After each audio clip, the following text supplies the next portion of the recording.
Hi guys, thank you for coming back. Now, before we continue the series which we're doing, I'd like to tell you something. If you watch this video to the end, I'm going to give you something valuable that you're going to really appreciate. Okay, something I used and it has really helped me, and I'm going to recommend it for you. Meanwhile, you can see that it's getting serious, so please subscribe to my channel. Subscribe to my channel now. Subscribe, go ahead, subscribe, so that you will see my upcoming videos. You're not going to miss any of them. I'm going to be posting at least 2 videos every week, so please go ahead, hit the subscribe button, and we'll get right on to the lesson of today.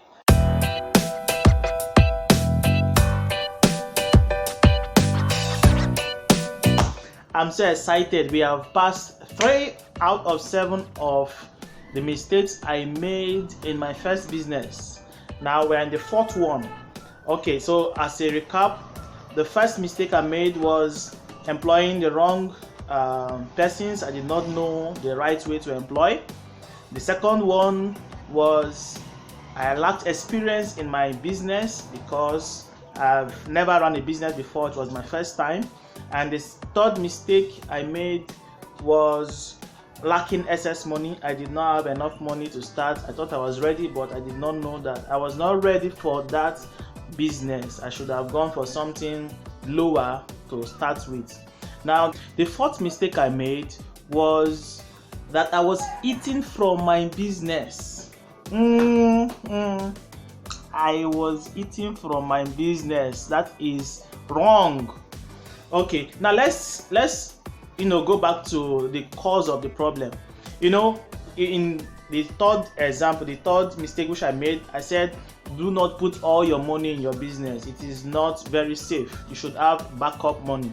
Now I had a certain amount of money. I put all the money in my business, and now I needed the business to feed me from day one. That is the problem.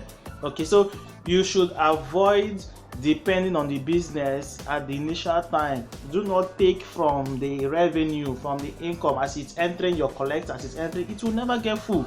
It's like when you're pouring water into a drum, at the same time you're fetching from the drum. When will it get full? So it is not right to start eating from the business immediately. You will not even see progress. So let's take, for example, you're not working for anybody, you're on your own, and then you put all your savings inside the business, and then you start the business. At the beginning, the business may not be giving you exactly what you expect, and then because you don't have any other money to fall back on, you start eating from that from the money that comes in every month. At the end of the month, you rarely see what you've even made. You make money, you spend it, and sometimes you justify the spending. Let me give an example. You are buying refill. Okay, you are buying what they call working capital, the money that you need to continually run the business. So you are buying fuel, you are buying paper. In the case of the business center and computer stuff I was talking about, you're buying this, you're buying that, and you're taking back the money and you're putting it back. And at the end of the month, you really don't know exactly how much came in and how much went out, and your accounting is already going to be distorted.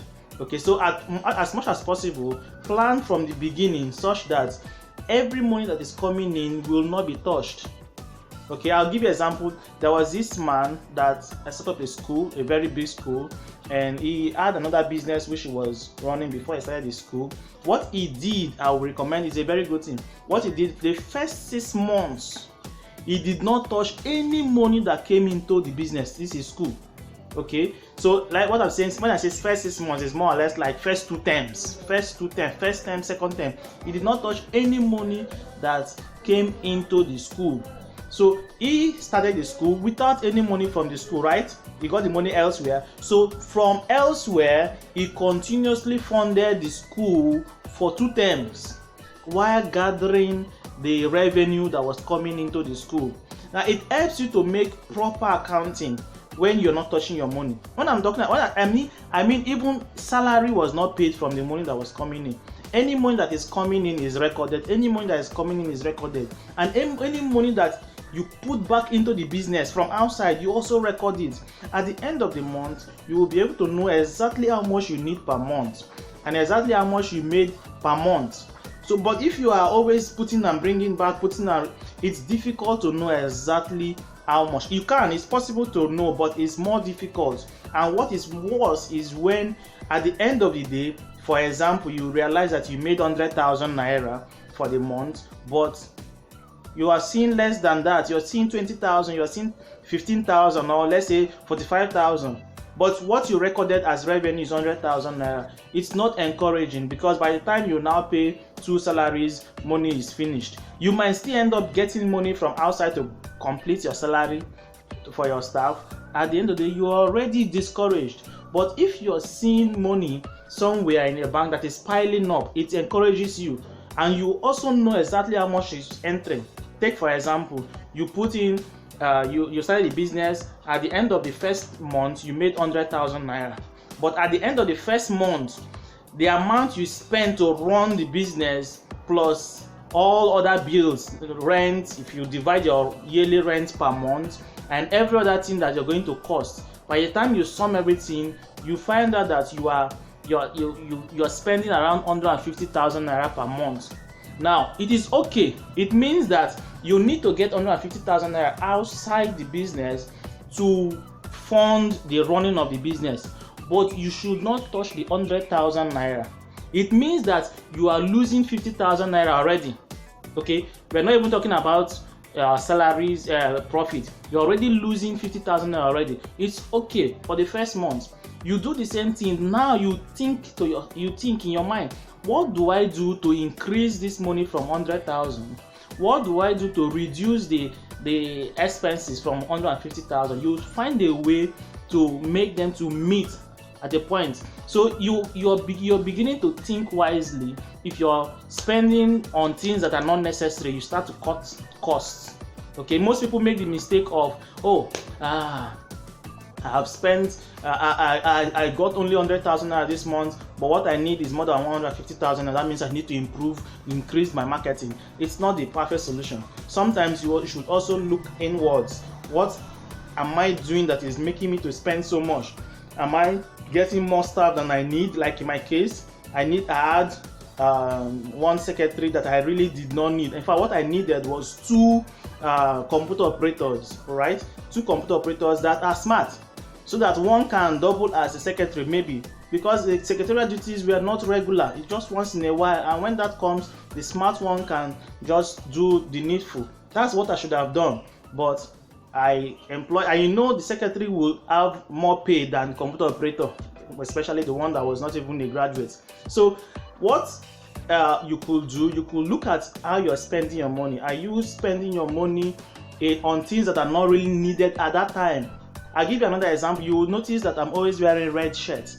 You will see that a lot of times. At the beginning of my business, I bought t-shirts, but that was for my second business. I'll talk about it when we get to the second business. I bought t-shirts. In fact, I bought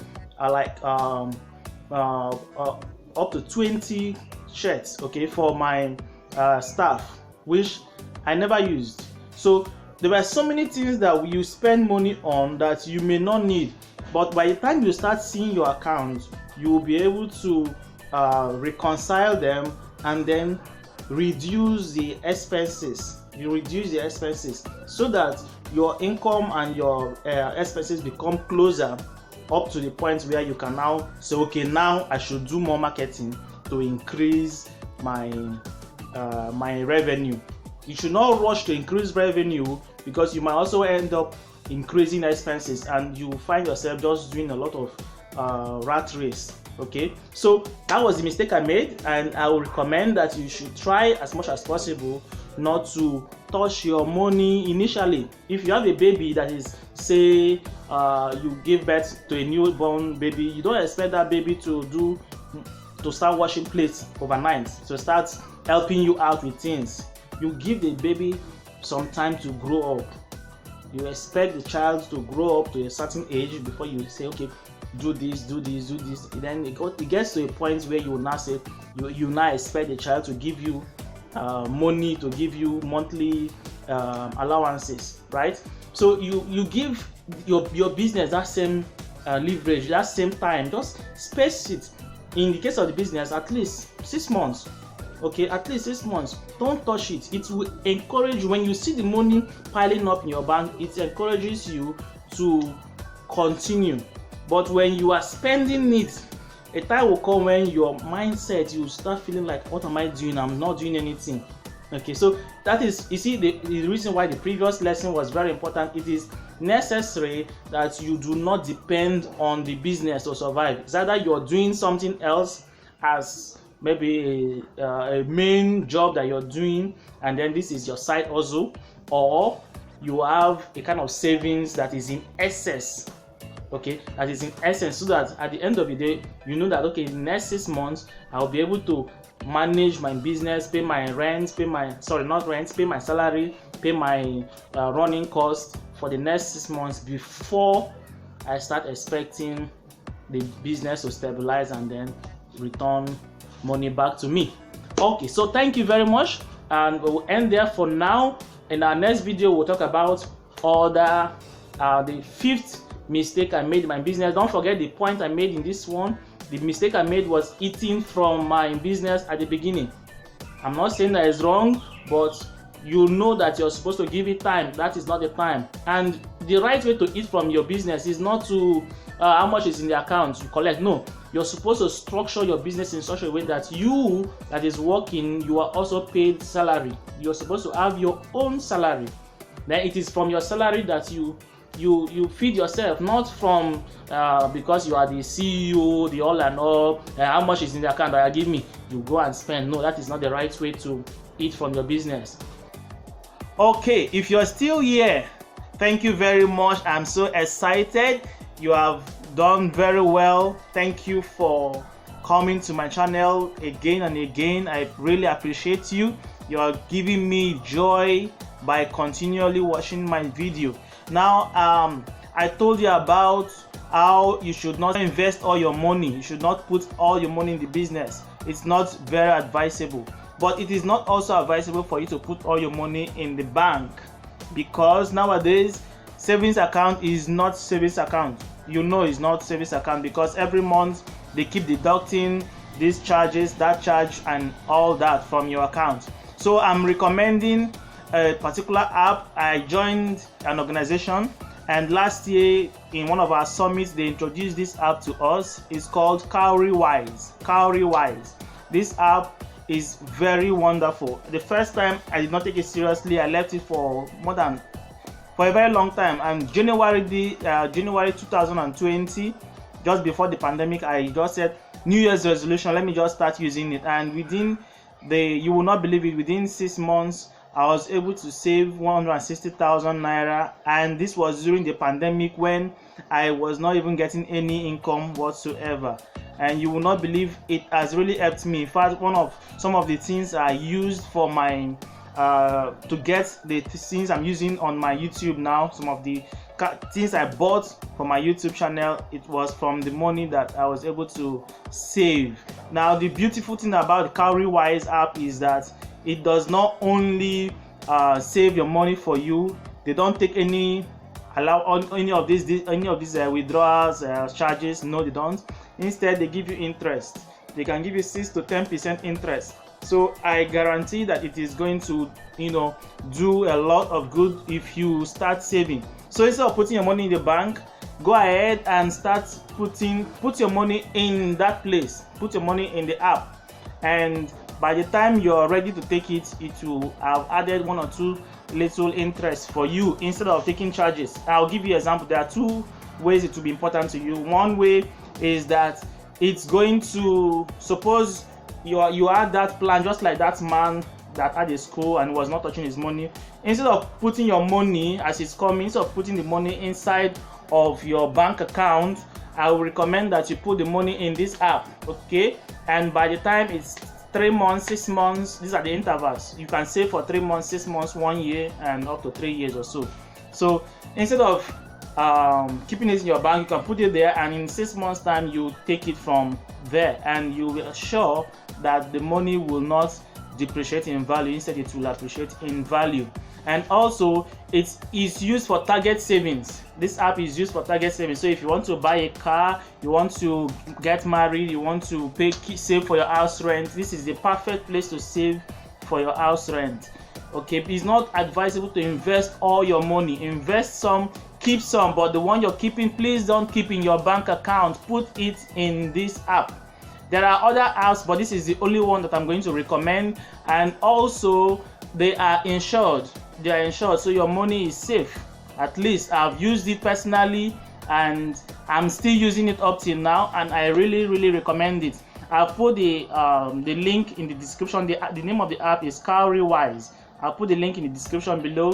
Go ahead, click on it, install it on your phone, on your Android phone, and then go. You can even Google around and get to know more about it. There are other software that do the same thing, but I do not know the other ones. I've not used them. I've used only Cowrywise. It was recommended to me after so much delay. I didn't take it seriously, and now I'm using it, and I will really recommend that you use it. Go ahead, use it. After a few months, come back, give me feedback, and tell me how it is helping your life. It's good because it automatically withdraws from your account and saves your money for you. You don't have to be going to the bank to put it. Once your money is in the bank, it will automatically withdraw. There are two ways. It can withdraw automatically at every specific date of the month, or you can just go open the app and say I want to save 5,000, and then it will just withdraw 5,000 from your account. I want to save 10,000 to withdraw. Any amount you specify, it will just withdraw it and store it for you, and every day they'll be adding a little interest for you until you're ready to take it at the specified date. There is a specified time when you are supposed to take the the money. You cannot withdraw it any day you like. You have to specify you want to save for 3 months, 6 months, or 1 year, or 3 years. You are not going to be able to withdraw the money until that time. Okay, so it helps to keep you disciplined. You don't change your mind in between. And that's it. Thank you. I hope this will add value to you, and stay safe. God bless you. I'll see you next time.